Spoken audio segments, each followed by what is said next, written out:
তার মধ্যে রহিম চাচা ছিল আমাদের খুব কাছের। উনি বাবার শরীর হাত দিয়ে কেঁদে ফেলল। আমি হাঁ করে দাঁড়িয়ে আছি। আমারও ভিতরটা হঠাৎ কেঁপে উঠল। রহিম চাচা আমার কাছে দৌড়ে এসে বুকের মধ্যে চেপে ধরে কাঁদতে কাঁদতে বলল, বাবা নেই। আমি কানে কথাগুলো বাজতে লাগলো। কান দিয়ে গরম ধোঁয়া বের হচ্ছে। মনে হচ্ছে শরীরের সমস্ত শক্তি হারিয়ে গেছে, আমার চোখের জল শুকিয়ে গেছে। শুধু হাঁ করে বাবার দিকে তাকিয়ে রইলাম। বাবা নেই এই কথাটা মিথ্যা মনে হচ্ছে। শুধু মনে হচ্ছে বাবা কিছুক্ষণ পরে উঠে আমাদের দুই ভাই বোনকে নিয়ে হাঁটতে বের হবে। মায়ের অভাব বুঝতে দেয়নি যে বাবা যে বাবা চলে গেলে কাকে নিয়ে থাকবো। এই পৃথিবীতে আমাদের আপন বলে কেউ থাকলো না। বাবার সাথে কাটানো মুহূর্তগুলো চোখের সামনে ভাসছে। আমি হঠাৎ কানে হাত দিয়ে চিৎকার করে উঠলাম। বাবা বাবা বলে চিৎকার করে উঠলাম। ঝাপটে পড়লাম বাবার বুকে। কিন্তু বাবা আমার কান্না শুনে উঠল না। এক নিষ্ঠুর হৃদয়হীন নারীর কারণে অভিমান করে চলে গেছে দূর অজানায়। বাবার দাফন সম্পন্ন করে বাসায় এসে পুতুলকে জড়িয়ে ধরে হাউমাউ করে কেঁদে উঠলাম। পুতুল শুধু বারবার বাবাকে খুঁজছে আর জিজ্ঞাসা করছে, দা ভাই বাসায় এত মানুষ কেন? অন্য সময় বাসায় অনেক মানুষ থাকলে তো বাবা থাকলেন, আজ বাবা কোথায় দা ভাই বলো না। হয়তো সেদিন ছোট্ট পুতুলের মনেও তুমুল ঝড় বইছিল, কিন্তু সেটা প্রকাশ করতে পারিনি। একা একা কাটতে লাগলো আমাদের সময়। বাবার শত্রুর অভাব ছিল না। সবার ধারণা ছিল আমি বড় হয়ে বাবার মতোই হব, তাই নানাভাবে আমাদের ক্ষতি করার চেষ্টা করত। এমনকি বাবার ব্যবসা সম্পত্তির প্রতিও লোভ ছিল পরক। বাবার সবসময় ছায়া হয়ে থাকা কাছের মানুষগুলোও গিরগিটির মতো বদলাতে লাগলো। প্রিয়তা চুপচাপ আয়মানের কথাগুলো শুনছে। আজ তার আয়মানকে অন্যরকম মনে হচ্ছে। নিঃস্ব, অসহায়, দুঃখ কষ্টে জর্জরিত এক জীবন আয়মানের। কতটা সংগ্রামী জীবন আয়মানের। এতটা কষ্ট নিয়ে মানুষ বেঁচে থাকতে পারে তা আয়মানকে না দেখলে হয়তো জানতো না। অথচ এই মানুষটার ওপরে হিংস্রতায় মোড়ানো। দেখলে মনে হয় মন বলে কিছু নেই, নেই কোনো মায়া মমতা ভালোবাসা। কিন্তু এই মানুষটার ভিতরে যে দুরারোগ্য ব্যাধি দিন দিন কষ্ট দিচ্ছে তা কে বা জানতো। প্রিয়তা আয়মানের জন্য খুব কষ্ট হচ্ছে, চোখে পানি টলমল করছে। তবুও কোনো মতে পানি ধরে রেখে আয়মানের কথাগুলো শুনছে। ধরনীর বুকে ফুটে উঠল অনিন্দ সুন্দর চন্দ্র। গোলাকার পূর্ণিমা চাঁদের দৃশ্য মন কাঁপিয়ে দেয় আনন্দ হিল্লোলে। ঝিরিঝিরি বাতাসে বৃক্ষের পাতাগুলো হালকা দুলছে। বিশাল বাঁশঝাড়ের ওপরে গোলাকার চন্দ্র অদৃশ্য বন্ধনে বেঁধে আছে। এই অপরূপ সৌন্দর্য আসলেই নয়নাফিরা যোগ নিপৃষ্ট। আয়মান এক দৃষ্টিতে আকাশের দিকে তাকিয়ে আছে। পাশে থাকা প্রিয়তার দিকে একবারও তাকালো না। নীরব শীতল কণ্ঠে বলতে লাগলো, বাড়ির চাকররা পর্যন্ত উঁচু গলায় কথা বলতো, আমাদের অত্যাচার করার চেষ্টা করত। আমি বয়সে ছোট হলেও অন্যায় মেনে নিতাম না। বাবার মতোই সব অন্যায়ের প্রতিবাদ করতাম। কিছুদিন পর সবাই আগের মতো হয়ে গেল। কয়েকজনকে বেরও করে দিয়েছি, কিন্তু বাইরের লোকরা হাল ছাড়েননি। বিভিন্নভাবে উঠে পড়ে লেগেছে আমাদের পিছনে। হাজার যুদ্ধের মধ্যে দিয়ে যেতে লাগলো আমার জীবন, তবুও হাল ছাড়িনি। পুতুলকে অন্য কেউ সামলাতে পারতো না, একমাত্র আমি ছাড়া। পুতুলের জন্য আমি সব সময় খাবার বানাতে গিয়ে হাত পুড়িয়েছি, তার হিসেব নেই। পুতুলকে সাজিয়ে দেওয়া, ঘুম পাড়ানো সব আমিই করতাম। ও সব সময় বাবার জন্য কান্না করত। আমার বুকের ভিতরটা পুড়লেও কান্না আসতো না। কান্না মানুষের দুর্বলতার বহিঃপ্রকাশ, তাই চোখে পানি আসতে দিতাম না কখনো। আস্তে আস্তে বড় হতে থাকি। ছাত্র জীবন থেকে রাজনীতির সাথে জড়িয়ে পড়ি। আমার জীবনের প্রথম লক্ষ্যই ছিল বাবার হারানো সব ফিরে পাওয়া। খুব অল্প বয়সে আমার কর্তৃত্ব প্রতিষ্ঠা হয়। হাজারবার মৃত্যুর মুখোমুখি হয়ে ফিরে এসেছি। পুতুলকে সবসময় লোকচক্ষুর আড়ালে রেখেছি। কিছুটা বড় হতেই ওকে হোস্টেলে পাঠিয়ে দিলাম। আর আমি আমার রাজনৈতিক জীবনে সাফল্য অর্জন করে এমপি পদে নির্বাচিত হলাম। সব কিছু আগের মতো হয়ে গেল। এলাকায় নিরাপত্তা ফিরে পেলাম। সব কিছুর মাঝে আমার নারীদের প্রতি ঘৃণার সৃষ্টি হয়েছে। ভেবেছিলাম কখনো আমার জীবনের সাথে কোনো নারীকে জড়াবো না। আমার মায়ের সেই জঘন্যতা আমার মস্তিষ্কে খুব বাজেভাবে গেঁথে গেছে। সব নারীকেই মায়ের মতো মনে হতো আমার কাছে। ঘুমের মধ্যে শিউরে উঠতাম শেষ দিনের সেই দৃশ্য চোখের সামনে ভেসে উঠলে। কিন্তু যেদিন তোমাকে প্রথম দেখি সেদিন নিজের করা সব আইনকানুন শৃঙ্খলা ভেঙে তোমার মাঝে নতুন কিছু খুঁজে পেয়েছি। সেদিন তোমাকে দেখার পর আমার অন্যরকম অনুভূতি কাজ করছিল। দেরি না করে তোমার সব তথ্য জোগাড় করে তোমার বাবার কাছে বিয়ের প্রস্তাব দিলাম। কিন্তু শ্বশুর মশাই অপমানের পর অপমান করতে লাগলো। খোঁজ নিয়ে জানতে পারি এলাকার সব ছেলে তোমার জন্য পাগল। আমার মধ্যে অজানা ভয়ের সঞ্চার হলো। আমার যে করেই হোক তোমাকে লাগবে, তাই তো এত কিছু করতে হলো। বিয়ের পর তোমাকে স্বাধীনতা দেওয়ার ইচ্ছা ছিল না। সব সময় মনে হতো তোমাকে স্বাধীনতা দিলে তুমি যদি আমাকে ছেড়ে চলে যাও। তাই তো সব সময় তোমাকে চোখে চোখে রেখেছি। তোমার কষ্টটা আমি বুঝতাম, কিন্তু হারানোর ভয়ে আষ্টে পৃষ্ঠে জড়িয়ে রেখেছে। কি করব বলো? সব কিছু ঠিকই ছিল, কিন্তু রাফসানের সাথে যেদিন তোমাকে দেখেছি সেদিন মনে হয়েছিল আমার মাথায় আকাশ ভেঙে পড়েছিল। তাই তো এতটা রিয়্যাক্ট করে ফেলেছি। পরে সব বুঝতে পারলাম। তুমি কি আমার থেকে মুক্তি চাও? যদি মুক্তি চাও তাহলে মুক্তি দিব তোমাকে। কখনো আর তোমার সামনেও যাব না। প্রিয়তার বুকের বাঁ পাশে হঠাৎ ব্যথা শুরু হয়ে গেল। সে কি সত্যিই মুক্তি চায় নাকি না? মুক্তি চাইলে আইমানের জন্য এত খারাপ লাগে কেন? তবে ভালোবাসার দুর্বলতাও কি তাকে গ্রাস করেছে? পরক্ষণে মনে হলো সে ভালোবাসায় বিশ্বাস থাকে না, সেখানে কি আদৌ থাকা যায়? প্রিয়তার মাথায় হাজারো প্রশ্ন ঘুরপাক খাচ্ছে। আইমান ঘড়ি দেখে প্রিয়তার দিকে এগিয়ে আসলো। আর আধা ঘন্টা সময় আছে, তার মধ্যে তোমাকে বাড়ি পৌঁছে দিয়ে আসি। প্রিয়তা নিঃশব্দে আইমানের পিছু পিছু হেঁটে গাড়িতে উঠলো। দুজনের মধ্যে প্রিন পতন নীরবতা।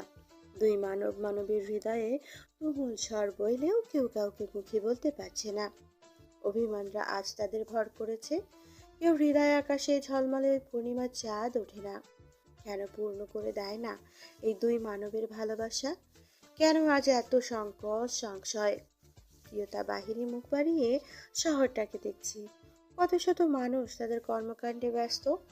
আচ্ছা, তার মতো কেউ কি এইভাবে ভালোবাসার কাছে প্রশ্নের সম্মুখীন হচ্ছে নাকি শুধু সে? তার জায়গায় অন্য কেউ হলে কি করতো? চলে যেত নাকি থেকে যেত? প্রিয়তা জানানি। আইমানের দিকে আর চোখে তাকালো। আইমানের মনে কি চলছে তা প্রিয়তার কাছে পরিষ্কার। গাড়ি এসে থামলো প্রিয়তাদের গেটে। আইমান প্রিয়তাকে নামতে ইশারা করলো। প্রিয়তা নেমে গেল। একবারও পেছনে না তাকিয়ে বাড়ির মধ্যে চলে গেল। আইমান করুণ দৃষ্টিতে তাকিয়ে রইল প্রিয়তার পানে। খুব করে ইচ্ছে করছে জোর করে রেখে দিতে, কিন্তু কেন পারছে না? কেন মনে হচ্ছে প্রিয়তা নিজের ইচ্ছায় ফিরে আসুক? আইমান বারান্দার দিকে তাকালো। প্রিয়তা যদি তাকে দেখতে আসে? কিন্তু শূন্য বারান্দা বড্ড বেশি যন্ত্রণা দিচ্ছে আইমানকে।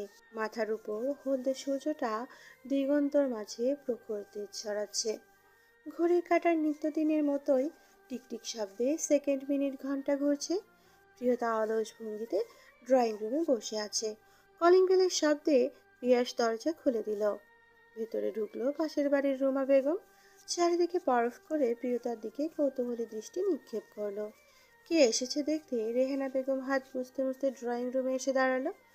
রুমাকে দেখে রেহানা বেগমের অস্বস্তি শুরু হয়ে গেল। রুমা বেগমকে বসতে বলে নিজেও বসলেন। রুমার দৃষ্টি এখনো প্রিয়তার দিকে। কোনো সংকোচ ছাড়াই বলল, প্রিয়তা, তোমার না বিয়ে হয়ে গেছে? তো আজ কয়েক মাস দেখতেছি বাপের বাড়ি পড়ে আছো। জামাইয়ের সাথে কি ঝগড়া হয়েছে নাকি? তোমাকে রেখে অন্য মেয়ের দিকে নজর দিয়েছে? শুনলাম তোমার বর নাকি এমপি। এসব রাজনীতি করা লোকরা বজ্জাত হয়, একটাতে হয় না ওদের। দুই তিনটা বিয়ে তো করেই সাথে অন্য মেয়েদের সাথে মজা মাস্তি করে হোটেলে ওখানে সেখানে রাত কাটায়।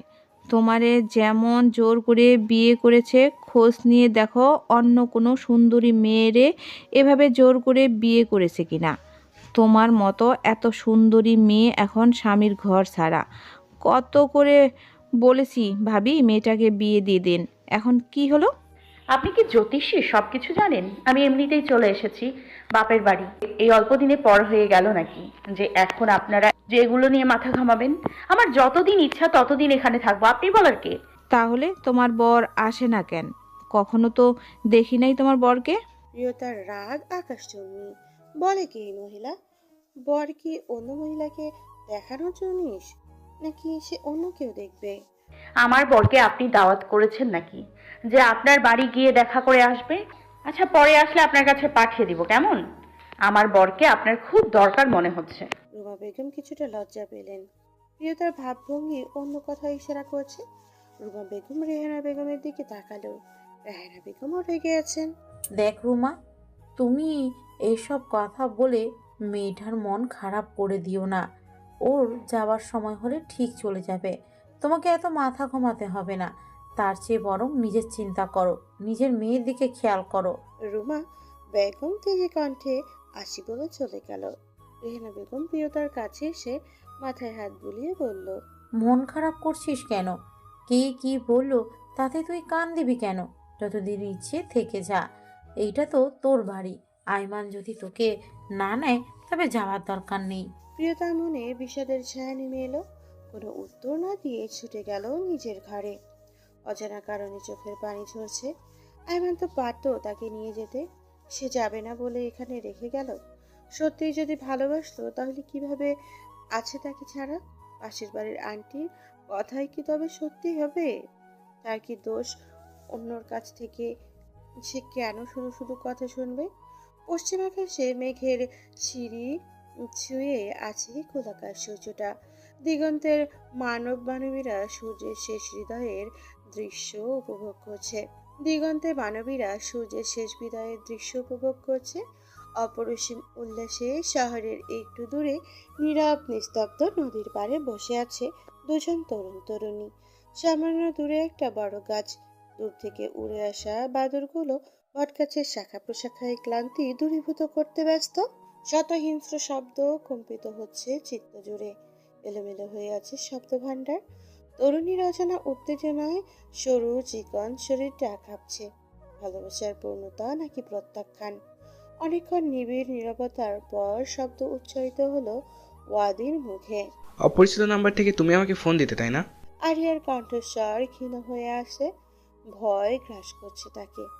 তবুও তৃষ্ণার্ত কণ্ঠ। আপনি কিভাবে জানলেন? ওয়াদি পাশ ফিরে আরিয়ার মুখোমুখি হয়ে বসলো। ঠোঁটের কোণে ফুটে উঠল এক চিলতে হাসির রেখা। আরিয়া দ্বিধায় ভুগছে। ওয়াদির মনোভাব তার কাছে কুয়াশার মতো ঝাপসা লাগছে। দূরে দূরে বুকে কাঁপন কিছুতেই থামছে না। ওয়াদির হাসি রেখা মুছে গেল, চোখে মুখে কিছুটা হতাশ প্রকাশ পেল। নদীর দিকে তাকিয়ে বলল, আমি প্রথম দিন থেকে জানতাম, কিন্তু কখনো বলিনি। কিন্তু তুমি যখন থেকে আমাকে ফোন দিয়া বন্ধ করে দিলে, আমার মনের মধ্যে শূন্যতা অনুভূতি হতে লাগলো। সবসময় মোবাইলের দিকে তাকিয়ে থাকতাম তুমি আমাকে ফোন দাও কিনা, কিন্তু অপেক্ষার প্রহর কাটলো না। তাই তো আর সহ্য করতে না পেরে আজ তোমাকে এখানে এই নির্জনায় আমন্ত্রণ জানানো। আপনি আমাকে মিস করতেন? ওয়াদি আরিয়ার এমন অবস্থা দেখে হা হা করে হেসে উঠল। তোমার এমন অবস্থা কেন? একদম বাচ্চাদের মতো করছো। আরিয়া কিছুটা লজ্জা পেল। তার কি দোষ? ওয়াদির কণ্ঠে ভালোবাসে শুনতে তার মন আঁকুপাকু করছে। ওয়াদি ওই সুন্দর সোনালি সন্ধ্যায় তার পাশে বসে আছে তার প্রিয় মানুষটা, যাকে কত করে চেয়েছিল। অবশেষে মহাকাশে পূর্ণতার আলো একটুখানি উঁকি দিয়েছে। কিছুদিন আগের ঘটনা। ওয়াদি বেশ ভালোই লাগতো আরিয়ার ফোন পে। কখনো বা রাগী কণ্ঠে কথা বলতো, কখনো বা মিষ্টি স্বরে। এভাবেই হয়তো তাদের বন্ধনটা গাঢ় হতে লাগলো। আনন্দ উল্লাসের সময়গুলো কাটতে থাকে। আরিয়ার মিষ্টি কণ্ঠস্বর রোজ ভাবনায় ফেলে ওয়াদিকে। মনের ভাবনাগুলোকে এলোমেলো করে দেয় অবাধ্য স্বপ্নগুলো। সেদিন রবিবার ছিল। আরিয়া কলেজে আসেনি। ওয়াদির চোখে বারবার খুঁজে ও পায়নি তাকে। ইরা অনু দুজনের আগমনে ওয়াদি কিছুটা অবাক হলো। ইরা ওয়াদির সামনে দাঁড়িয়ে বলল, কেমন আছেন ভাইয়া? আলহামদুলিল্লাহ ভালো। তোমরা কেমন আছো? এই তো আলহামদুলিল্লাহ। ভাইয়া কি কাউকে খুঁজছেন? একটা ফ্রেন্ডকে খুঁজছে। তোমরা দুজন কেন? আর একজন কোথায়? ও আজ আসেনি, কিন্তু আপনি ওকে খুঁজছেন কেন? করে দরকার? না, এমনি সবসময় তিনজন একসাথে থাকো তো, তাই আর কি। আপনাকে একটা কথা বলবো ভাইয়া, জানি না বলা ঠিক হবে কি না। ঠিক না হলে বলবে কেন? থাক তাহলে ভাইয়া, বলবো না। আসি আমরা তাহলে। এই দাঁড়াও, কি বলবে বলে যাও, মাইন্ড করবো না। আপনার ভিতর থেকে কি ধরনের রিয়েক্ট আসে কে জানে। আগে বলো, তারপর দেখবে কি ধরনের রিয়াক্ট আসে। আপনাকে না কেউ একজন অনেক পছন্দ করে। অনেকেই তো পছন্দ করে আমাকে। হ্যাঁ, সেটা ঠিক। তবে স্পেশাল কেউ কি থাকতে পারে না? জানি না, তবে কেউ যদি স্পেশাল হয় তবে গোপনে না থেকে প্রকাশ্যে আসতে আপত্তি কোথায়? আপনি কি কাউকে পছন্দ করেন? না, এমন কেউ এখনো আসেনি আমার জীবনে। তোমরা যা বলতে চাও সরাসরি বলো, বললাম তো কিছু মনে করবো না। আমার বান্ধবী আরিয়া আপনাকে অনেক পছন্দ করে। যদিও তার বারণ ছিল আপনাকে জানানো, তবু জানালাম। ও আপনার জন্য অনেক কষ্ট পায়, তাই বলতে বাধ্য হলাম। ওয়াদি আগে থেকে জানলেও ইরার মুখে কথাটা শুনে শরীরের ভাঁজে ভাঁজে অনুরণ শুরু হলো। ওয়াদি কি বলবে বুঝতে পারছি না। হঠাৎ এমন কেন হলো? চুপ করে আছেন যে ভাইয়া? আরিয়া তো এতদিন আমাকে রোজ কল করতো, এখন হঠাৎ কি হলো? ওয়াদির কথা শুনে অনু ইরা দুজনেই যেন চুপ করে আকাশ থেকে পড়লো। দুজন দুজনের চোখে চোখ ইশারা করলো। এই বেড়া তাহলে সব জানতো, শুধু এতক্ষণ ঢং করছে। ভাইয়া, আপনি কি সব জানতেন আগে থেকেই? প্রথম দিন থেকে জানতাম, আরিয়া বলেনি, আমিও তাই না জানার ভান করে থাকতাম। এখন আপনার মতামত কি? সেটা সময় হলে জানতে পারবে। আমার একটা রিকোয়েস্ট রাখতে পারবে? জি ভাইয়া, বলুন। আমি আরিয়ার সাথে দেখা করতে চাই, কিন্তু ওকে কিছু বলার দরকার নেই এখন। কবে আসতে বলবো আরিয়ানকে? সময় এবং স্থান দুটোই জানিয়ে দেবো তোমাদের। ওয়াদি সময়গুলো কাটছে না। একটা স্পেশাল মানুষের সাথে স্পেশাল সময় কাটাবে, সারা বেঁধে রাখার কথা বলবে প্রিয় মানুষটাকে। প্রতীক্ষা করছে অধীর আগ্রহী সনন্দে। আরিয়ার মুখোমুখি দাঁড়িয়ে আরিয়াকে কত কথা বলার আছে। প্রথম যেদিন আরিয়াকে ক্যান্টিনে দেখেছে ওই দিন অন্যরকম অনুভূতি এসেছে আরিয়ার প্রতি। রাতে যখন আরিয়া ফোন দিয়েছে তখন ওয়াদি নিশ্চিত ছিল এটা আরিয়া, কারণ তার এই নাম্বার কারো কাছে ছিল না। আস্তে আস্তে আরিয়ার সব খবর পেয়ে যায় ওয়াদি। তবুও এতদিনে না বোঝার ভান করেছিল আরিয়ার ভালোবাসার গভীরত্ব পরীক্ষা করার জন্য। যেই দিন থেকে ওয়াদির ভেতরে প্রশ্ন বয়ে চলছে নিরবধি। সবগুলো রক্তকণিকা উজ্জীবিত হয়ে উঠল নতুন স্বপ্নে।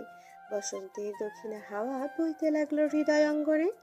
সব শেষে হচ্ছে, সময় শেষ হচ্ছে না। ঘড়ি যেন থেমেই আছে। অপেক্ষার স্রোতময় নদীতে সাঁতার কাটতে কাটতে শুধু মন পড়ে আরিয়ার সেই স্নিগ্ধ হাসি, নক্ষত্রিক চোখ, মায়াবী চেহারা। আরিয়া কি শাড়ি পরবে নাকি থ্রি পিস, কোন কালারের পরবে? আরিয়াকে কি সেদিন অনেক বেশি সুন্দর লাগবে? চুলগুলো কি খোলা থাকবে নাকি খোপা করা? কোন রঙের লিপস্টিক ঠোঁটে লাগাবে? ভেবে ভেবে হারিয়ে যায় দূর অজানায়। অবশেষে বহু অপেক্ষিত দিন আসলো। বিকেলের সময় ওয়াদি বেরিয়ে গেল। অনু ইরা দুজন মিলে আরিয়াকে রাজি করিয়ে নিয়ে আসলো নদীর তীরে। আরিয়ার মনে সামনে কি হতে চলেছে তার বিন্দু মাত্র ধারণা নেই। ছায়া সুনিবিড় শান্ত পরিবেশ বিরাজ করছে নির্ময়। দূরে কিছু মানুষ দেখা যাচ্ছে, তারাও হয়তো শীতল পরিবেশ উপভোগ করতে এসেছে।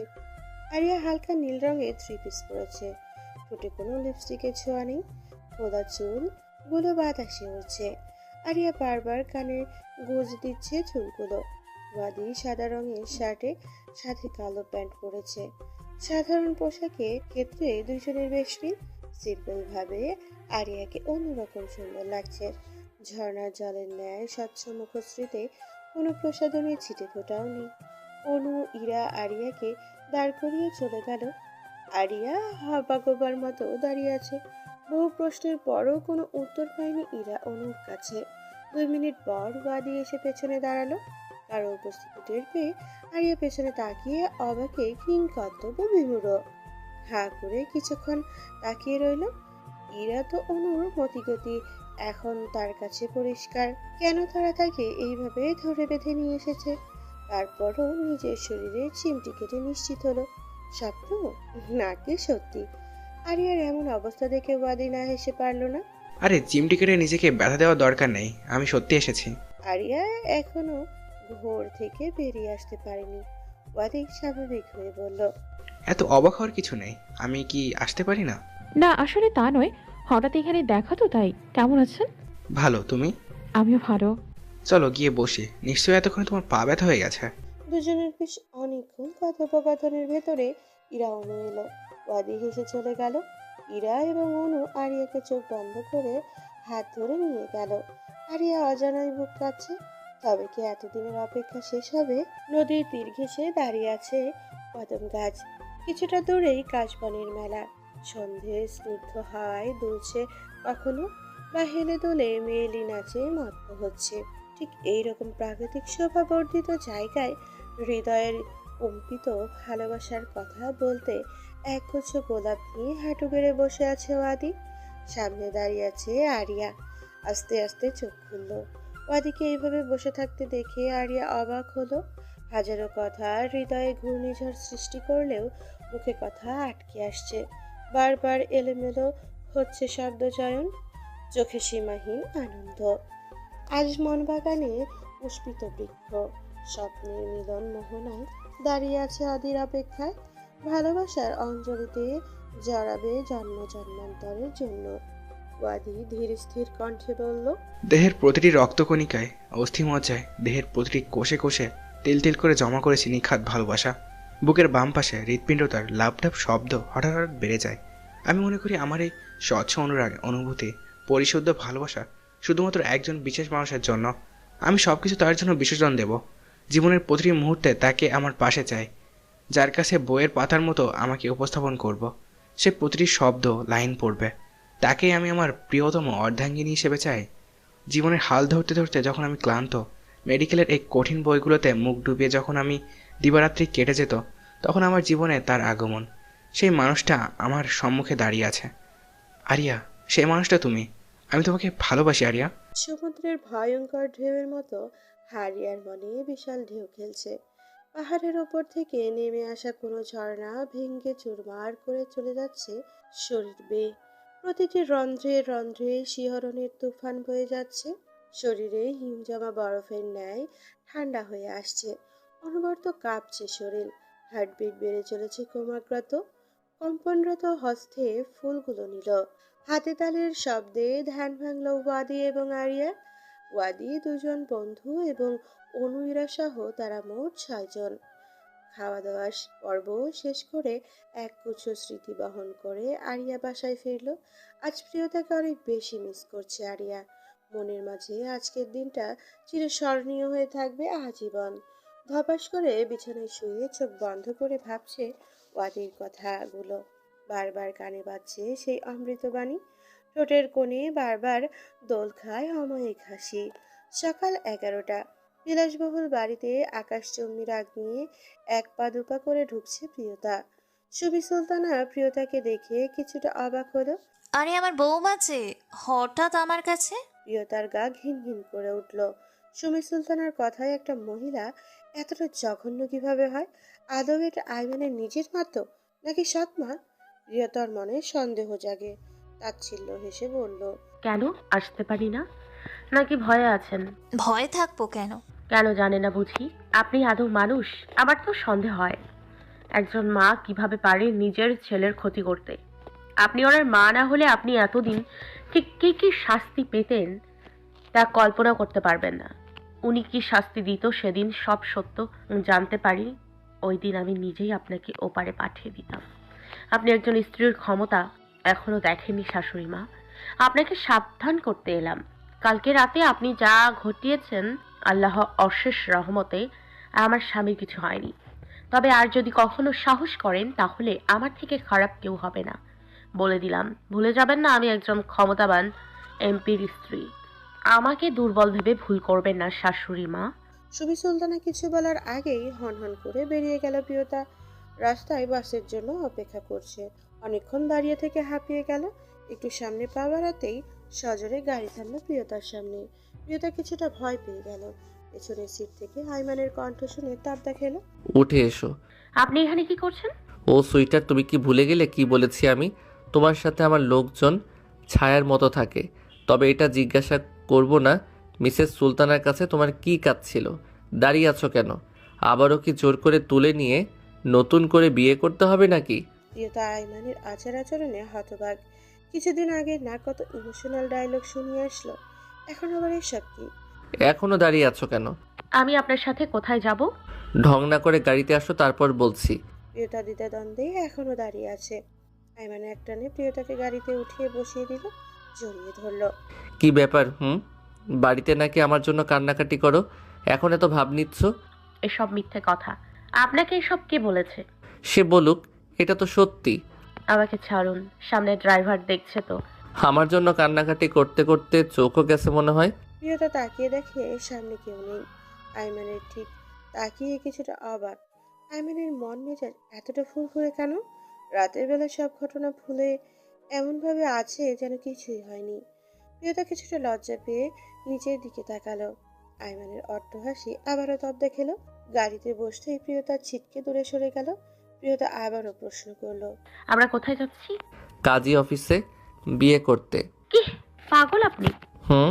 পাগল আমি? কাজী অফিসে না গিয়ে তোমাদের পাশের বাড়িতে বিয়েটা করা উচিত ছিল। ওই বাড়ির মহিলার নাকি আমাকে দেখার অনেক শখ। ওই বাড়িতে বিয়ে করে ওই বাড়িতেই বাসর করা উচিত। প্রিয়তার কথা বলতে ভুলে হা করে তাকিয়ে থাকে। কিভাবে জানলো এসব? তা বড় কথা নয়, সামনে কি হতে চলেছে তাই বড় কথা। সত্যি যদি এগুলোকে উনি তাহলে এসব ভাবতে ভাবতে প্রিয়তার মাথায় গোলমাল পাকিয়ে গেল।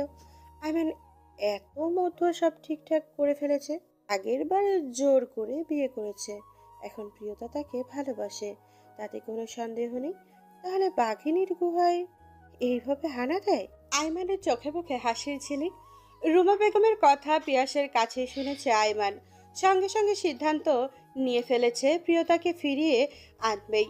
অনেক হয়েছে অভিমান করা, আর না। কিন্তু রুমা বেগমের একটা শিক্ষা না দিলে হয় না। গাড়ি পার্কিং করে সোজা রুমা বেগমের বাড়িতে কলিং বেল বাজাতে লাগলো আইমান।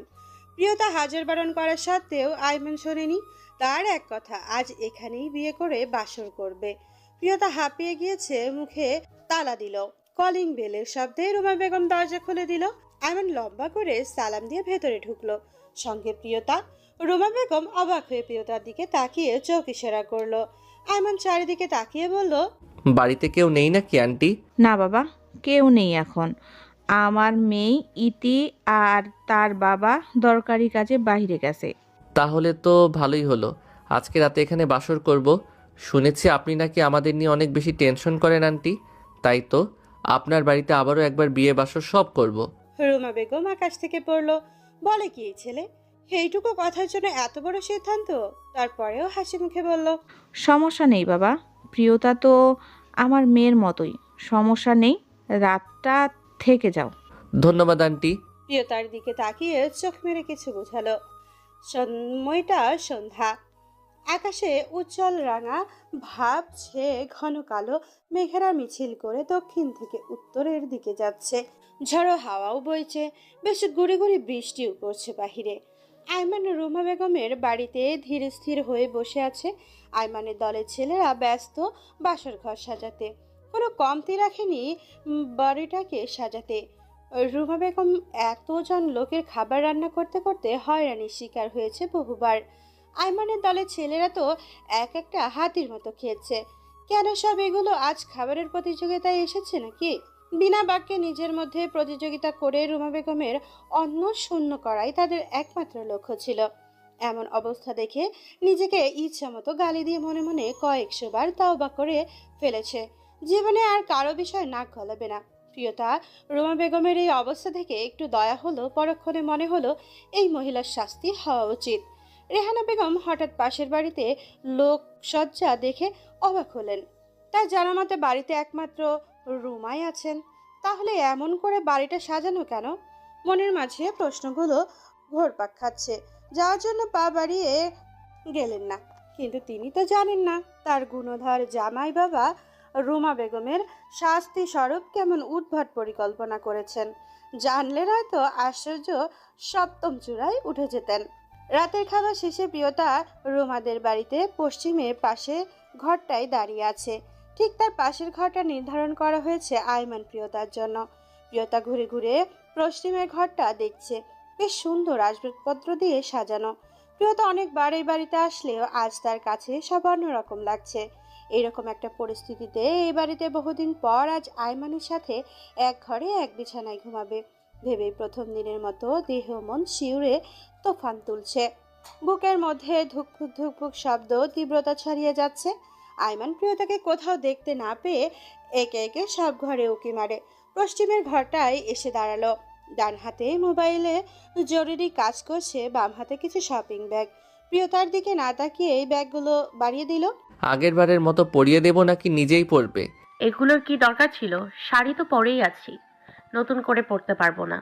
এইটুকু একটা বাচ্চা মেয়ে পর্যন্ত জানে বাসর রাতে সাজগোজ করতে হয়, আর তুমি দ্বিতীয়বার বাসর সারতে এসেছো অথচ কিছুই জানো না দেখছি। বাসর জীবনে একবার হয়, দ্বিতীয় তৃতীয়বার কোনো বাসর হয় এটা না জীবনে দেখেছি আর না শুনেছি। তোমাকে লোকজন মাইক বাজিয়ে বলবে তো আমরা আজ বাসর করেছি, আর তুমি কি বললে বাসর করতে দেখোনি? তুমি এতটা নির্লজ্জ কবে হলে সুইটহার্ট যে অন্যের বাসর করা দেখতে চাইছো? আমি তো কথার কথা বলেছি, তাই বলে আপনি আমাকে নির্লজ্জ বলবেন? আপনার সাথে আর এক মুহূর্তও নয়, যাচ্ছি আমি। প্রিয়তা যাওয়ার জন্যই পা বাড়াতেই আয়মান ছোট করে প্রিয়তার হাত ধরে ফেলল। আরে কোথায় যাচ্ছ সুইটহার্ট? তোমার স্বামী তো তোমার জন্য সব করতে পারে। তোমার যখন বাসর দেখার খুব ইচ্ছে, সেটা আমি আয়মান মির্জা তোমার স্বামী নিজেই তোমাকে দেখাবো। সময় নষ্ট করে লাভ নেই, ছটপট রেডি হয়ে আমার জন্য অপেক্ষা করো। দরজায় পা বাড়িয়ে আবার ফিরে এলো। আবার কেন এলেন? লিপস্টিক একদম দিবে না। দেখা গেল অকালে ক্যান্সারে ভুগছি। ভেজাল মুক্ত জিনিসে শরীর মন দুটোই সুস্থ থাকে। প্রিয়তার দিকে ঝুঁকে বাঁকা হেসে চোখ মেরে বেরিয়ে গেল। প্রিয়তা তখনও থম মেরে দাঁড়িয়ে আছে। আয়মান নির্লজ্জের জীবন্ত দলিল হয়েও ওকে কিভাবে নির্লজ্জ বলল? বহু প্রতীক্ষিত প্রহর অবশেষে ধরা দিল আয়মানের দুয়ারে। প্রিয়তা রেডি হয়ে পাশের ঘরে গিয়েছে।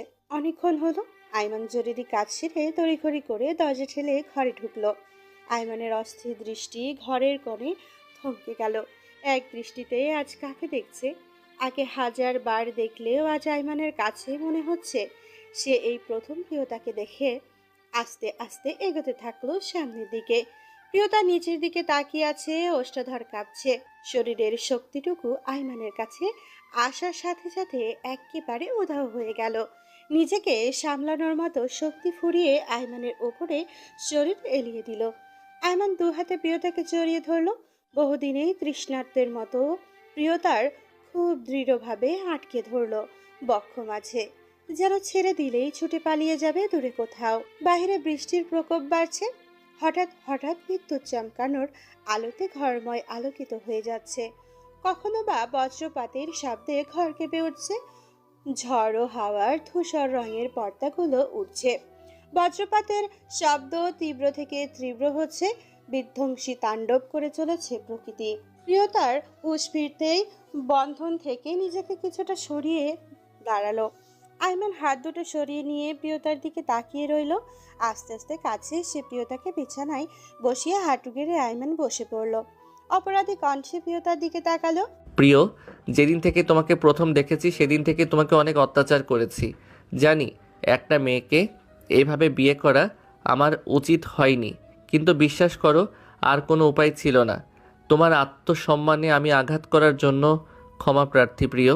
আর দূরত্বটা মেনে নিতে পারছি না সুইটহার্ট। যতবার তোমাকে বলেছি মুক্তি দিব, ততবারই আমি তোমাতে বেঁধেছি নিজেকে। আমার এই রংহীন জীবনের রংধনু তুমি প্রিয়। প্লিজ আমাকে এভাবে একা ফেলে আর কখনো চলে যেও না। তোমাকে ছাড়া আমার এক একটা মুহূর্ত কিভাবে কেটেছে আমি আর আল্লাহ ছাড়া কেউ জানে না। আমার পৃথিবী ধাপায়ে বেড়ানো চরণ ধমকে চাই তোমার কাছে। চারদিকে শূন্যতার একমাত্র পূর্ণতা তুমি প্রিয়। দিন শেষে আমারও ক্লান্তিতে চোখ বুজে আসে। আমারও ইচ্ছে করে তোমাকে আঁকড়ে ধরে তোমার কেশে মাথা গুজে পরম সুখে ঘুমের দেশে হারিয়ে যাই। তোমার কোলে মাথা রেখে একটুখানি স্বস্তিতে নিঃশ্বাস ফেলতে চাই প্রিয়। খুব কষ্টে তোমাকে জড়িয়ে ধরে কষ্টগুলো উড়াতে চাই প্রিয়। একটা ছোট্ট সুন্দর সংসার হোক আমাদের, যেখানে ভালোবাসায় পূর্ণ থাকবে প্রতিটি ক্ষণ। দুঃখ কষ্ট ছুঁতে পারবে না আমাদের। এক ধারে কথাগুলো শেষ করে আয়মান মাথা নিচু করে বসে আছে। আজ তাকে বড্ড বেশি এলোমেলো লাগছে। খোলা জানালা দিয়ে প্রবেশ করা হাওয়ায় আয়মানের চুলগুলোতে মৃদু ঝড়ের সৃষ্টি করছে। রক্তিম চোখগুলো ফোকাস ফ্লোরের নির্দিষ্ট। হৃদয় তুমুল ঘূর্ণিঝড় লন্ড ভণ্ড করে আলসেমি করছে না। প্রিয়তার হঠাৎ কান্না পাচ্ছে। সে তো এত কষ্ট পেয়েছে। একটা সংসার ভাঙার ভয় তাকে আষ্টে পৃষ্ঠে ঘায়েল করেছে প্রতিটি মুহূর্তে। অভিমানের বেড়াজাল থেকে বেরিয়ে আয়মানের কাছে যেতে পারেনি, এমনকি বিপদের দিনগুলোতে পাশে ছিল না। যখন আয়মানের অতীতের কথাগুলো জানতে পারছে, তখন উচিত ছিল আয়মানের সঙ্গ দেওয়া। তখন একরাশ অভিমান নিয়ে চলে এসেছে। প্রিয়তার ভারী নিঃশ্বাস আয়মানের ওপর পড়তেই উপরের দিকে তাকালো। প্রিয়তা তখনই ঠায় হয়ে বসে কান্না থামাতে ঘন ঘন নিঃশ্বাস ছাড়ছে। আইমান একটু উঁচু হয়ে ডান হাতে প্রিয়তার মুখে ডান পাশে আলতো করে স্পর্শ করলো। বাম হাতটা প্রিয়তার কোলের ওপরে রেখে প্রিয়তার চোখের দিকে তাকিয়ে নির্জীব কণ্ঠে বলল, আমি তোমার উত্তরের অপেক্ষায় আছি প্রিয়। আমাকে প্লিজ আর কষ্ট দিও না। মোমের মতো আমি একটু শেষ হয়ে যাচ্ছি তোমার অবহেলায়। প্রিয়তা আইমানের দুই হাত ধরে হু হু করে কেঁদে উঠল, চাপটে ধরলো আইমানকে। বর্ষার বাড়িধারায় যেমন প্রকৃতি সকল গ্লানি অবসন্নতা মুছে সজীবতায় ভাবে যায়, তেমনি প্রিয়তা আজ একে একে সকল অভিমান অভিযোগ ভুলতে অশ্রু বিসর্জন দিচ্ছে। শত মুহূর্তের শত কষ্ট বেদনা আইমানের পাঞ্জাবিতে লেপ্টে গেছে। আইমানের বাম হাতটা প্রিয়তার চুলে গুজে দিয়ে ডান হাতটায় কোমর চেপে ধরলো। গাছগাছালিতে অপরিচিত পাখিরা ভোরের আগমন বার্তা শুনতে কিচিরমিচির করে চলেছে। রাতে কালবৈশাখীর লেশ ছেড়ে আকাশ নীল শাড়িতে সেজেছে। বৃষ্টিতে সকল ময়লা আবর্জনা ধুয়ে প্রকৃতির সজীবতায় প্রাণবন্ত হাস্যোজ্জ্বল রূপে ছেয়ে গেছে। সকালের সোনালি রবির আলোতে ঝলমল করছে চারিদিকটা। আইমান প্রিয়তার জীবনেও বহুদিনের কালবৈশাখীর শেষে ফিরে এসেছে প্রেমপূর্ণ ভালোবাসা। প্রিয়তা আইমানের বাম পাশে বেঘরে ঘুমোচ্ছে। আইমান এক হাত প্রিয়তার গলদেশের নিচে রেখে অন্য হাত পিঠে আঁকড়ে ধরে ঘুমোচ্ছে। তাদের অভিযোগ অভিমানের পালা সমাধিস্থ করে ভালোবাসার পরম আবেশে ফিরতেই কেটেছে অর্ধরাত। ঘুমের ঘোরে প্রিয়তা আইমানের উন্মুক্ত বুকে ঘন কালো পশমগুলো চেপে ধরতেই আইমান মৃদু আর্তনাদ করে উঠল। ঘুম ঘুম চোখে প্রিয়তার দিকে তাকিয়ে রইল কিছুক্ষণ। বদ্ধ চোখে আলতো করে চুমু খেয়ে ঠোঁটের দিকে তাকালো। গোলাপ রাঙা ঠোঁটে চুমু খাওয়ার লোভ সামলাতে না পেরে গভীরভাবে চুমু খেতে লাগলো। প্রিয়তা চোখ খুলে তাকাতেই হকচকে উঠল। প্রিয়তাকে ড্যাব ড্যাব করে তাকিয়ে থাকতে দেখে আইমান বুকের দিকে ইশারা করলো। প্রিয়তা তখন বুকের ওপরে চাপটে ধরে আছে। তাড়াতাড়ি সরিয়ে আইমানের দিকে দৃষ্টি নিক্ষেপ করলো। আইমান বাঁকা হেসে প্রিয়তাকে ছেড়ে দিল, কিন্তু প্রিয়তা আগামাতা কিছু না বুঝে হাঁ করে তাকিয়ে রইল। আইমান প্রিয়তার দিকে শাড়ি বাড়িয়ে দিয়ে বাথরুমে চলে গেল। প্রিয়তা চুপচাপ বসে কালকে রাতে স্মৃতিচারণ করছে। প্রায় 5 মিনিট পর আইমান তোয়ালে পেঁচিয়ে বাথরুম থেকে বেরিয়ে আসলো। চলে ব্যাগ ব্রাশ করতে করতে ড্রেসিং টেবিলের সামনে দাঁড়ালো। আয়নাতে প্রিয়তাকে বসে থাকতে দেখে ভ্রু কুঁচকে পেছনের দিকে তাকালো। এভাবে বসে আছো কেন? দেরি হয়ে যাচ্ছে কিন্তু, তাড়াতাড়ি করো। প্রিয়তার ধ্যান ভাঙতেই আইমানের দিকে তাকালো। শ্যামবর্ণের চামড়ার উপরে পানির কণাগুলো ছকছক করছে। ফিটনেসযুক্ত উন্মুক্ত শরীরের দিকে চোখ পড়তেই বিদ্যুতের ন্যায় শখ খেলো প্রিয়তা। যত দ্রুত সম্ভব চোখ সরিয়ে বাথরুমের দিকে পা বাড়ালো।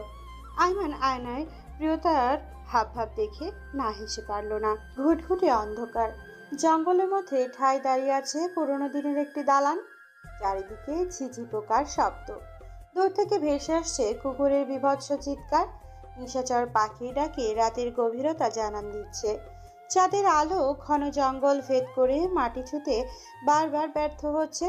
আইমানের কঠোর চেহারাটা টেনে সুমি সুলতানার মুখোমুখি হয়ে বসলো। সুমি সুলতানা নিভু নিভু চোখে আইমানের দিকে তাকালো। শরীরটা বেশ দুর্বল কিনা বোঝা যাচ্ছে না, তবে মনের মধ্যে হাজারো ভয় ভীতি ঝাঁপড়ে ধরেছে। আইমান ধীর স্থির কণ্ঠে সুমি সুলতানাকে প্রশ্ন করলো, আপনি সব বলবেন তো নাকি অন্য ব্যবস্থা করব আমি? না না, আমি আজ সব বলবো। আমাকে খন্দকার মোশাররফ হোসেনের সাহেবের সাথেই আমার কালো বাজারের পথ চলা। এরপর আস্তে আস্তে লাভবান হওয়াতে আমার মধ্যে লোভ জেগে বসে। আস্তে আস্তে নারী পাচার সহ মদ্যপানের ব্যবসা শুরু হয়। আমি আর কিছু জানি না, আমি একমাত্র খন্দকার সাহেবকেই চিনি। উনি সব কিছু দেখাশোনা করতেন। নিজের স্বামীকে খুব বিশ্বাস করতেন মনে হয়, কিন্তু আপনার স্বামী তো আপনার বিশ্বাস রাখিনি মিসেস সুলতানা। আপনার জন্য আমার মাঝে মাঝে আফসোস হয় জানেন। নিজের সন্তানকে ছেড়ে খন্দকার সাহেবের ছেলে রাফসানকে নিজের সন্তানের মতো লালন পালন করেছেন, নিজের সন্তানের পিছনে লাগিয়ে দিয়েছেন, এমনকি আমার প্রিয়র সাথে অসভ্যতম করার জন্য পর্যন্ত পাঠিয়েছেন। কিন্তু আপনি জানেন না সাপের বাচ্চা সাপই হয়। আমি আপনার ছেলে, এটা ভুলে গিয়ে নিজের পায়ে নিজে কুড়াল মেরেছেন আপনি। ধূপ করে চেয়ারে বসে পড়ল আইমান। দুজনের মধ্যে নীরবতা। আইমান চোখ বন্ধ করে বসে আছে। আপনাকে আর একটা প্রশ্ন করতে চাই মিসেস সুলতানা, আমার বাবার সাথে আপনি এমনটা কেন করলেন? কি দোষ ছিল আমাদের? শ্রমী সুলতানা নিশ্চুপ হয়ে নিচের দিকে তাকিয়ে আছে। আজ হয়তো একে একে নিজের হাতে তৈরি করা সাম্রাজ্য একসাথে ধ্বংস হয়ে যাবে। কি হলো বলেন, কি দোষ ছিল আমাদের? চুপ করে থাকবেন না, আপনার হাতে সময় খুব কম। কোনো দোষ ছিল না তোমাদের, আমি নিজেই ছেড়ে চলে গেছি। এত বছর পরও আমি আমার প্রাক্তন প্রেমিকের মায়া কাটিয়ে উঠতে পারিনি বলেই নিজের ভালোবাসার মানুষকে ফিরে পেতেই সব ছেড়ে চলে গেছি সেদিন। আমার এতে তোমাদের জন্য কোনো আক্ষেপ নেই, তোমরা বেশ ভালোই আছো। একজন ক্ষমতাবান এমপি তুমি এখন, ঘর আছে, সংসার আছে, জীবনের মানেটা বোঝো তুমি। আমি থাকলে হয়তো এইসব বুঝতে না। আইমান কোনো কথা বলল না। কেন জানি হাজারটা কথা মনের মাঝে ঘুরপাক খেলো, মুখ দিয়ে বের হচ্ছে না। আইমান উঠে দাঁড়ালো। আপনার সাথে এটাই হয়তো আমার শেষ দেখা। বেঁচে থাকলেও কখনো আপনার সাথে যেন আমার দেখা না হয়। যদি কখনো আপনার করা অন্যায়ের শাস্তি থেকে বেঁচে যান, আশা করব আপনি আমার জীবনের সাথে জড়িয়ে থাকা মানুষগুলোর দিকে কিংবা আমার কোনো কিছুর উপর নজর দিবেন না। আমার সাথে আপনার আর যদি কোনো দিন দেখা হয়, মনে রাখবেন সেদিনই আপনার শেষ দিন। আইমান হন্তদন্ত পায়ে বেরিয়ে গেল। দুইজন মহিলা পুলিশ সুমি সুলতানাকে নিয়ে গেল। কিছুক্ষণ আগে খন্দকার সাহেব সহ তাদের সঙ্গপাঙ্গকে পুলিশ ধরে ফেলেছে। আইমানের অক্লান্ত পরিশ্রমে সব প্রমাণ হাতের মুঠোয় এসেছে। আইমান তাড়াতাড়ি সব কাজ শেষ করে বাড়ি ফিরেছে। প্রিয়তা বেঘরে ঘুমাচ্ছে দেখে আইমান আর ঘুম ভাঙালো না। ফ্রেশ হয়ে প্রিয়তাকে বুকের সাথে জড়িয়ে ধরে শুয়ে পড়ল। বহু কষ্টের পর প্রিয়তাকে আবারও নিজের করে পেয়েছে।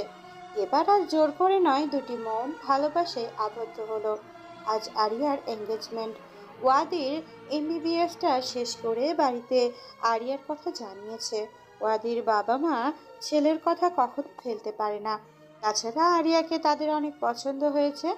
আইমানের কাছে বিয়ের প্রস্তাব দিতেই আইমানও রাজি হয়ে যায়।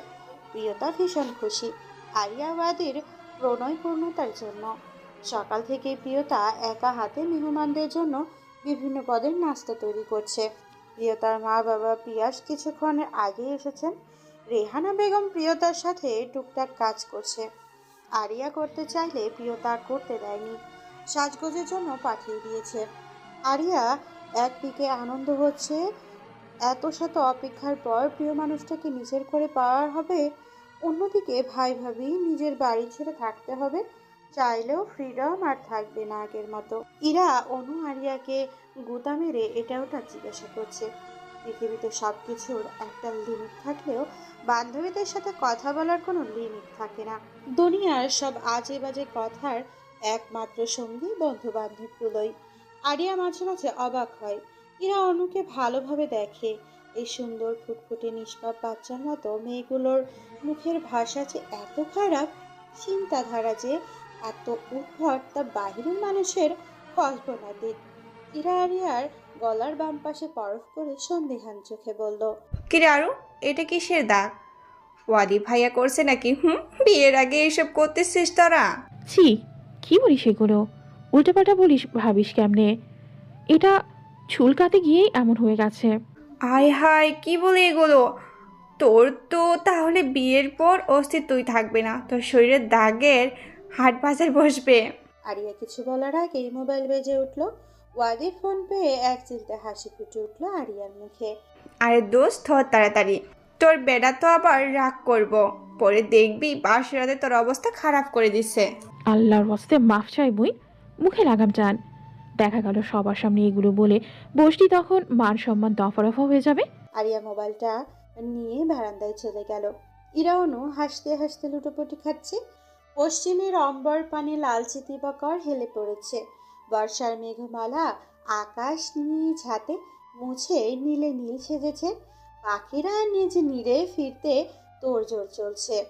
ওয়াদিদের গাড়ি মির্জা নিবাসের সামনে এসে দাঁড়িয়েছে। ওয়াদির মা বাবা একে একে সবাই নেমে পড়ল। ওয়াদির কিছুটা নার্ভাস ফিল হচ্ছে, অজানা উত্তেজনায় ধুকধুক করছে, বুক কাঁপছে। যতই পা ফেলছে ততই হার্টবিট ফাস্ট হচ্ছে। বারান্দা থেকে আরিয়া লুকিয়ে ওয়াদিকে দেখছে। সাদা পাঞ্জাবিতে ওয়াদিকে একটু বেশি আকর্ষণীয় লাগছে। জেল দেওয়া চুলগুলো বাধ্য হয়ে আছে। বাম হাতে কফি কালারের মোটা বেল্টের ডিজাইন ঘড়ি, ফর্সা চেহারায় তৃপ্তিময় হাসি। সাদা পবিত্রতার প্রতীক বলে ওয়াদি আরিয়া দুজনে ঠিক করেছে এঙ্গেজমেন্ট।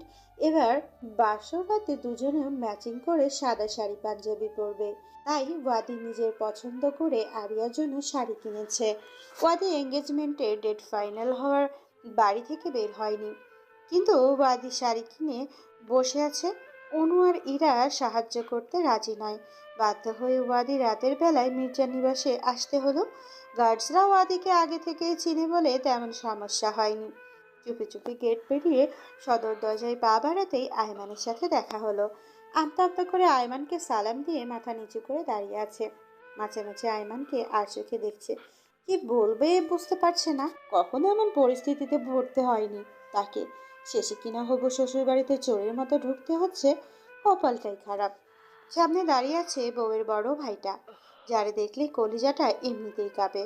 আয়মান কিছুক্ষণ আনমনে দাঁড়িয়ে থেকে ভ্রুকুচকে ওয়াদিকে পরখ করে। হঠাৎ ওয়াদির বাম হাতে হাত রেখে হেসে উঠল। ভিতরে চাও, পুতুলোর ঘরেই আছে। আসলে ভাইয়া এমন কিছু নয়, এই ব্যাগটা আরিয়াকে দিলেই হবে, আমি ভেতরে যাব না। আরে তা হয় নাকি?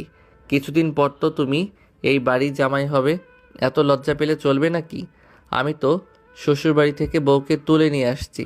তোমার তো লাগ ভালো, নিজের ভালোবাসার মানুষকে কেমন কষ্ট বিনে পেয়ে যাচ্ছ।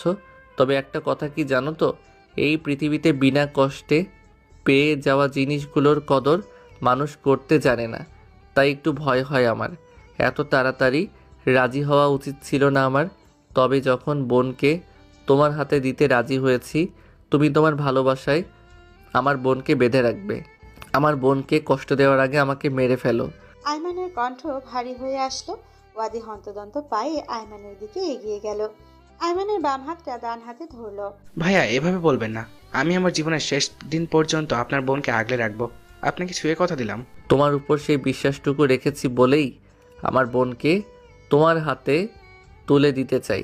আয়মান ডান হাত দিয়ে চোখের কোণের পানি মুছে হেসে ওয়াদিকে ভেতরে যেতে বলল। ওয়াদি ধীর পায়ে ভেতরে ঢুকলো।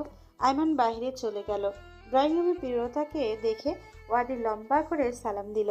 প্রিয়তা সালামের উত্তর দিয়ে ওয়াদিকে বসতে বলল। দুষ্টু হেসে বলল, কি ব্যাপার ডাক্তার সাহেব, এই রাতের বেলা আপনার আগমন? বউয়ের সাথে ঝগড়া হয়েছে নাকি?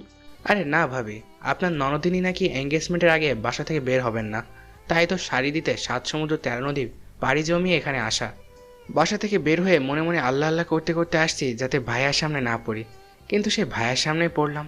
কথায় আছে না, যেখানে বাঘের ভয় সেখানেই সন্ধে হয়। আমার প্রচুর লজ্জা লাগছিল ভাইয়াকে দেখে। লজ্জা লাগলে আসতে কে বলেছে? আরিয়ার কথায় ওয়াদির সামনের দিকে তাকালো। আরিয়া হাত ভাঁজ করে দেওয়ালের সাথে দাঁড়িয়ে আছে। প্রিয়তা আরিয়াকে চোখটিপ মেরে ওখান থেকে কেটে পড়লো। ওয়াদি অস্থির হয়ে আরিয়ার পাশে এসে দাঁড়ালো।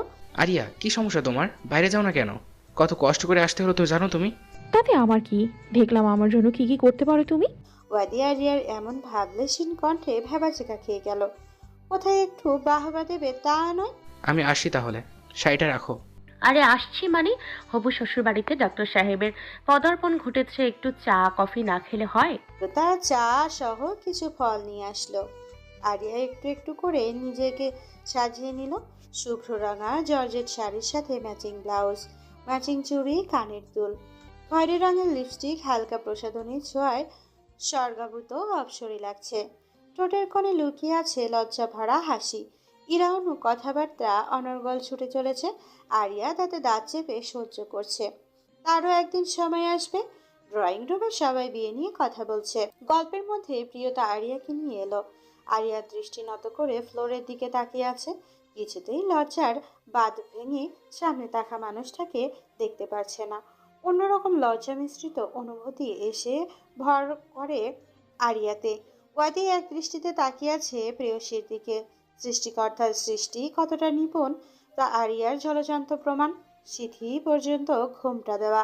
আরিয়াকে বউয়ের মতো লাগছে। লাজরাঙা মুখশ্রী লাল হয়ে আছে। প্রিয়তা সকালের সাথে একে একে পরিচয় করিয়ে দিল। আরিয়া কোমল কণ্ঠে সালাম দিল, অবশেষে একটু দুষ্টুমি করে বলল, মায়ের পাশে থাকা ছেলেটা তোমার হবু বর পছন্দ হয়েছে তো? আরিয়া প্রিয়তাকে একটু গুতা মেরে সরে পড়ল। সকালে আরিয়াকে দেখে সকলের মুখে এক চিলতে মিষ্টি হাসি ফুটল। রোকেয়া বেগম বসা থেকে উঠে আরিয়ার কাছে এগিয়ে আসলো। আরিয়ার থুতনি আলতো ছুঁয়ে বলল, মাশাল্লাহ, আমার ঘর আলো করা চাঁদকে আজ বড্ড বেশি সুন্দর লাগছে। নজর না লাগুক মা, দীর্ঘজীবী হও। রোকেয়া বেগম আরিয়াকে নিজের পাশে বসিয়ে ব্যাগ থেকে একটা বক্স বের করে খুললেন। স্বর্ণের চেনটি অতি যত্নে গলায় পরিয়ে দিল। আরিয়া তখনও লজ্জায় নিচের দিকে তাকিয়ে আছে, কিছুতেই ওয়াদির দিকে তাকাচ্ছে না। এদিকে ওয়াদির কথাবার্তার ফাঁকে ফাঁকে আরিয়ার লজ্জা মিশ্রিত মুখশ্রী দেখে মিটমিটিয়ে হাসছে। রোকেয়া বেগম ওয়াদিকে আরিয়ার পাশে বসতে বলল। ওয়াদি পাশে গিয়ে বসতেই রোকেয়া বেগম রিং দিলেন। ওয়াদির হাতে ডায়মন্ডের রিং আরিয়ার দিকে বাড়িয়ে দিল। আরিয়া কাঁপতে থাকা ডান হাতটা ওয়াদির দিকে বাড়িয়ে দিল। চোখ খুলে ওয়াদির দিকে তাকালো আরিয়া। ওয়াদি তখন অনামিকায় রিং পরাতে ব্যস্ত। রিংটি পরিয়ে আরিয়ার চোখে চোখ রাখলো। ঠোঁটে লেগে আছে পূর্ণতার হাসি। দুজোড়া চোখ একে অপরে আটকে গেছে মায়ার টানে। সেই চোখে ভালোবাসা, তৃপ্ততা কানায় কানায় পূর্ণ। দুটি দেহ জুড়ে শিহরণ, মনের মাঝে তুফানের তাণ্ডব। কিছু সময় দৃষ্টি বিনিময়ের পর আরিয়া সংযত হলো, চোখ জোড়া নামিয়ে ফেললো। প্রিয়তা হুট করে বলে উঠল, আন্টি, আরিয়া ওয়াদি বরং ছাদে যাক, আপনারা বড়রা মিলেই সব সিদ্ধান্ত নেন। রোকেয়া বেগম হ্যাঁ সম্মতি দিয়ে যেতে বললেন। প্রিয়তা আরিয়াকে চোখ টিপ মেরে উঠতে বলল। আরিয়া কিছুক্ষণ বসে থেকে সবার দিকে তাকালো। রোকেয়া বেগম তাড়া দিতেই আরিয়া উঠল। আরিয়া যাওয়ার কিছুক্ষণ পর ওয়াদিও ছাদের দিকে পা বাড়ালো। প্রিয়তা ওদের দিকে তাকিয়ে হেসে দিল। কিছুক্ষণ পর আইমানের দিকে তাকাতেই দেখলো আইমান ড্যাব ড্যাব করে তাকিয়ে আছে। হাত দিয়ে ঠোঁট ইশারা করে কিছু বোঝালো। প্রিয়তা চোখ রাঙিয়ে যেখান থেকে চলে গেল। আইমান হেসে আবার কথায় মনোযোগ দিল। নীলিমার গা জুড়ে অগণিত তারার মেলা। তাদের মাঝে পূর্বাকাশে রূপার থালার মতো ঝুলে আছে পূর্ণিমার চাঁদটি। পরিষ্কার নীলাকাশে বেশ ঝলমলে আলো ছড়িয়ে অবনী পৃষ্ঠে অকৃপণ আলো ছড়িয়েছে। বাতাসের কোমল ছোঁয়ায় গাছের পাতা দোল খাচ্ছে। চন্দ্রালো মাখা ছাদের কার্নিশে আরিয়া দাঁড়িয়ে আছে। অজানা উত্তেজনায় বুক ধুকধুক করছে, হাত পা অনবরত কাঁপছে। ওয়াদির পায়ের আওয়াজ যত কাছে আসছে ততই শরীরে বিদ্যুতের শক খাচ্ছে। ওয়াদি ধীর পায়ে আরিয়ার কাছে দাঁড়ালো। আরিয়া আকাশের দিকে দৃষ্টিবদ্ধ করে দাঁড়িয়ে আছে। ওয়াদি আরিয়ার দিকে তাকিয়ে আছে। আরিয়া ওয়াদির দিকে অবাক দৃষ্টিতে তাকাতেই ওয়াদি ফিক করে হেসে দিল। আরিয়া ইতস্তত বোধ করলো। এভাবে ড্যাব ড্যাব করে তাকিয়ে আছো কেন? আমি আমার ব্যক্তিগত চাঁদকে দেখছি। আজ ডক্টর ওয়াদি হাসানের আকাশেও পূর্ণিমার চাঁদ উঠেছে, যা দেখার অধিকার শুধু ডক্টর ওয়াদি হাসানের। খুব শীঘ্রই আমার ঘরের সর্বক্ষণ পূর্ণিমার চাঁদের দেখা মিলবে। আরিয়া ফিক করে হাসলো। এঙ্গেজমেন্টের 1 সপ্তাহ পর আরিয়া ওয়াদির বিয়ে। আজ আরিয়ার গায়ে হলুদ। আইমানের একমাত্র বোনের বিয়েতে কোনো কিছু কমতি রাখতে চায় না। মির্জাবাড়ির অত্যন্ত জাঁকজমকভাবে সেজে গেছে। এত মধ্যে চারিদিকে লোকজনের কমকমে পরিবেশ। বাড়ির সামনে বিশাল জায়গা জুড়ে গায়ে হলুদের জন্য সাজানো হয়েছে। ফুল দিয়ে সুসজ্জিত করা হয়েছে গায়ে হলুদের স্টেজটি। মাঝ বরাবর রাজকীয়ভাবে ঠাঁই পেয়েছে কারুকার্যের সোফাটি। দুই পাশে অন্যরা বসার জন্য আরো 2টি সোফা। পার্লারের মেয়েরা আরিয়াকে সাজাতে ব্যস্ত। হলুদের খয়েরি মিশ্রিত জামদানি শাড়ির সাথে জামদানি ব্লাউজ, সাথে ভারী মেকআপের আস্তরণ এবং হলুদের গহনা। হলুদের সাথে খয়েরি রংটা আরিয়ার শরীরে বেশ মানিয়েছে। মোবাইলের বিপ শব্দে স্ক্রিনে ভেসে উঠল ওয়াদির নাম। ভিডিও কল করেছে। আরিয়া মোবাইল নিয়ে বারান্দায় চলে গেল। প্রিয়তা ব্যস্ত হাতে সবকিছুর তদারকি করছে। মেহমান অনেক আসলেও ঘরের মানুষজনের দায়িত্ব সব থেকেই বেশি।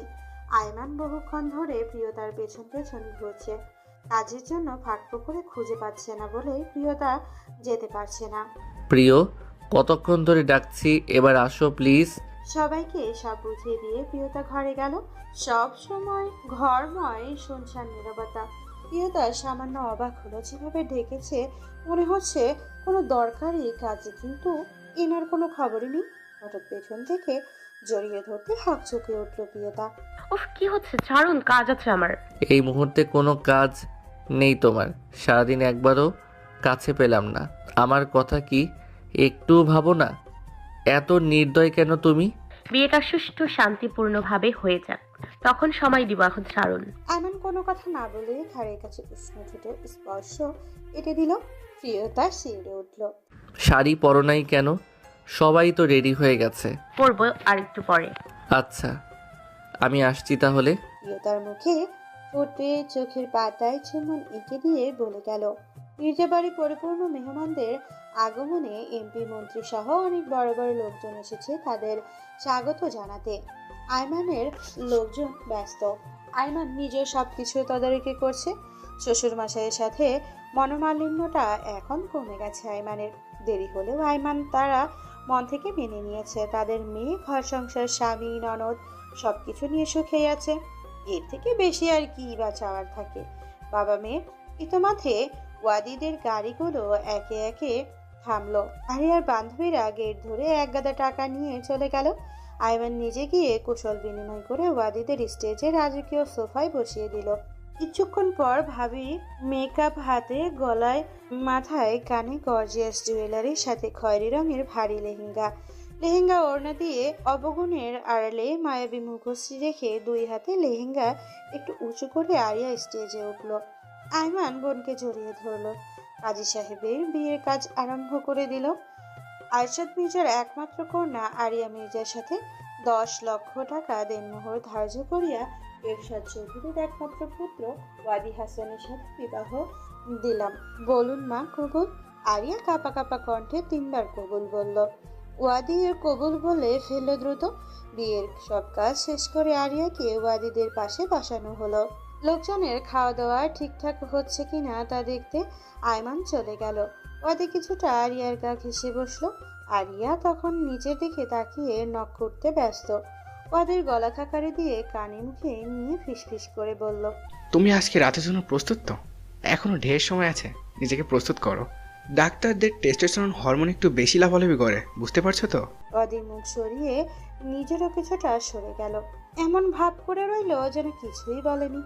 আরিয়া ড্যাব ড্যাব করে ওয়াদির দিকে তাকাতেই ওয়াদি অন্যদিকে চোখ ফিরিয়ে নিল। এখনো বিয়ের 1 ঘন্টা হয়নি আর তুমি এখন থেকে এগুলো বলছো? আল্লাহ, তুমি এতটা নির্লজ্জ! তো কি করব, পরে তো বলবে আমি প্রস্তুত নই, তাই বিপদ এড়াতে আগে ভাগে বলে দিলাম। এক ফ্রেমে ওয়াদি আরিয়া বসে আছে। আমিরুল ইসলাম চারপাশে রেহেনা বেগম, এরশাদ চৌধুরীর পাশে রোকেয়া বেগম, ইরা, অনু, পিয়াস সকলেই আছে। আয়মান প্রিয়তার কাঁধে হাত রাখতেই প্রিয়তা আয়মানের দিকে তাকালো। ক্যামেরাম্যান ক্লিক করলো একটি সুখী পরিবারের ছবি। সব আচার অনুষ্ঠান শেষ করে বিকেল গড়িয়ে পড়লো। এবার আরিয়ার বিদায়ের পালা। ভাইকে জড়িয়ে ধরে হাউমাউ করে কাছে আরিয়া। আয়মানের বুকের মধ্যে ঘূর্ণিঝড়ের তাণ্ডব চলছে। ছোট থেকে নিজের হাতে বড় করেছে ছোট্ট বোনটাকে। হাজারো ব্যস্ততা রেখে পুতুল খেলার সঙ্গী হওয়ায় খাওয়ানো, ঘুম পাড়ানো, শাড়ি পরিয়ে দেওয়া, সাজিয়ে দেওয়া সব নিজ হাতেই করেছে। সেই ছোট্ট বোনটি আজ এত বড় হয়ে গেছে যে নিজ বাড়ি থেকে বিদায়ের ঘন্টা বেজে গেছে। আয়মান ঠোঁট চেপে কান্না আটকানোর চেষ্টা করছে। চোখ লাল হয়ে উঠেছে। প্রিয়তা নীরবে চোখের জল ফেলছে। এই বাড়িতে আসার পর আরিয়ার কারণেই তার একাকিত্বটা দূর হয়েছে। একে একে সবার থেকে বিদায় নিয়ে গাড়িতে উঠে বসলো। ওয়াদিও বেশ খারাপ লাগছে আরিয়ার কথা ভেবে। টিস্যু পেপার দিয়ে চোখ মুছে দিল আরিয়ার। গাড়ি চলতে শুরু করলো। আরিয়া ওয়াদির কাঁধে মাথা রেখে চোখ বুজে রইল। সন্ধ্যার পর থেকে আকাশ মেঘাচ্ছন্ন, থেকে থেকে বিদ্যুতের পৃষ্ঠের আলোতে আলোকিত হচ্ছে ধরণী। রাত এখন মধ্য বৃষ্টি স্নাত রজনীতে দীর্ঘ সময় প্রতিরক্ষার শেষে আরিয়া ওয়াদির জীবনে এলো সেই কাঙ্ক্ষিত মধুময় রাত্রি। আরিয়া সাদা রঙের সিলভার পাথরের জর্জেটের শাড়ি জড়িয়ে সুদীর্ঘ ঘোমটা টেনে বিছানায় বসে আছে। মনের মধ্যে অজানা ভয় জেঁকে বসেছে। বাহিরে ঝুম বৃষ্টিতে ধূসর রাঙা পর্দাগুলো ঘরে আছড়ে পড়ছে। বজ্রপাতের শব্দে আরিয়া কেঁপে উঠল খানিকটা। অজানা অচেনা ঘরে সে একা বসে আছে। ওইদিকে ওয়াদির কোনো খবর নেই। মনে মনে রাগ হলেও শান্তভাবে বসে আছে। বোনের বিদায়ের পর থেকে আয়মান চুপচাপ ছাদে দাঁড়িয়ে আছে। বুকের মধ্যে হাহাকার সৃষ্টি হয়েছে। বাবাকে আজ বড্ড বেশি মনে পড়ছে। বাবা বেঁচে থাকলে হয়তো আরিয়ার বিয়েটা আরো ভালোভাবেই দিতে পারত। সে কতটুকু পেরেছে একা সব সামলাতে।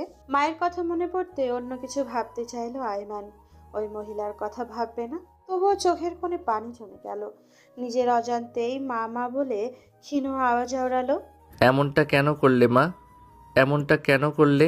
আকাশের বজ্রপাতের শব্দে ঘোর কাটলো আয়মানের। প্রিয়তা ঘরে একা আছে। ধূপধাপ পা ফেলে ঘরের দিকে এগোলো। ঘরময় শুনশান নীরবতা। প্রিয়তা কি তাহলে ঘুমিয়ে গেছে? আয়মান আলতো করে দরজা ফাঁকা করে ঘরে ঢুকলো। ঘরের মেঝের দিকে তাকাতেই আয়মান কিংকর্তব্য বিমোড়। চোখের সামনে এগুলো কি লেখা?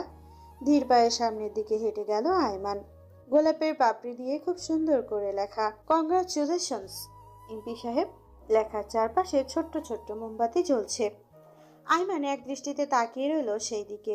পেছন থেকে খুব শক্ত করে জড়িয়ে ধরতেই আয়মান পেছনের দিকে তাকালো। আস্তে আস্তে প্রিয়তাকে সামনের দিকে ফিরিয়ে কপালে চুম্বন এঁকে দিয়ে জড়িয়ে ধরলো। প্রিয় ধীর কণ্ঠে বলল, আপনি বাবা হতে চলেছেন। কংগ্রাচুলেশন প্রিয়, সেই সাথে ধন্যবাদ আমাকে এত বড় খুশির খবর দেওয়ার জন্য। প্রিয়তা হেসে উঠল। ওয়াদের আত্মীয় স্বজন বন্ধু দরকারি কাজ শেষ করে হন্তদন্ত পায়ে ঘরের দরজায় আসতেই ডাক্ত বাহিনীর হাতে পড়ল। কাজিদ মহলের আর এক নাম ডাকাত মহল। কয়েক মুহূর্তের মধ্যে ওয়াদিকে হাতিয়ে 35,000 টাকা নিয়ে নিল। ওয়াদির করুণ দৃষ্টিতে তাকিয়ে থাকলো কিছুক্ষণ। তারপর সেদিকে ভাবাবেগ না করে আরিয়ার চিন্তায় ব্যস্ত হলো। সবাই গুড নাইট বলে মুখের উপর ধরাম করে দরজাটা বন্ধ করে দিল। আরিয়া দরজার শব্দে কেঁপে উঠল। ওয়াদি ধীর পায়ে হেঁটে বিছানার সামনে দাঁড়ালো। কি বলবে মাথায় তালগোল পাকিয়ে যাচ্ছে। আরিয়া বিছানা থেকে উঠে ওয়াদির সালাম ধরলো। ওয়াদির দু বাহু ধরে আরিয়াকে দাঁড় করালো। পকেট থেকে রিং বের করে আরিয়ার হাতে পরিয়ে দিল। তোমার বাসরাতের উপর প্রিয়তমা। আলমারি খুলে একটা হলদে খাম বের করে আরিয়ার হাতে দিল। আমি এগুলো দিয়ে কি করব? সেটা তুমি জানো। স্বামী হিসেবে আজ রাতে মোহরানা আদায় করা আমার কর্তব্য, সেটাই পালন করলাম। এগুলো এখন আলমারিতেই রেখে দাও। ওয়াদি টাকাগুলো রেখে দিয়ে দুটো জায়নামাজ এবং আরিয়ার জন্য সুতি শাড়ি বের করলো। যাও অজু করে এসো, একসাথে নামাজ পড়বো। আরিয়া শাড়ি নিয়ে বাথরুমে চলে গেল। দুজনে মিলে নামাজ আদায় করে নতুন জীবনের জন্য আল্লাহর কাছে প্রার্থনা করলো। ওয়াদি আরিয়াকে কাছে টেনে দোয়া পড়ে কপালে ফু দিয়ে ওষ্ঠাধর শুইয়ে দিল। একটানে বুকের সাথে মিশিয়ে গভীরভাবে নিঃশ্বাস ফেললো ওয়াদি। ভালোবাসি অর্ধাঙ্গিনী, আমার ঘরওয়ালি, আমার বাম্পাজর। আরিয়াকে প্রথম প্রিয় মানুষের স্পর্শ ফিরে কেঁপে উঠল।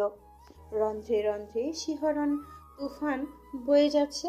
অজানা অচেনা অনুভূতি অনুভব করছে।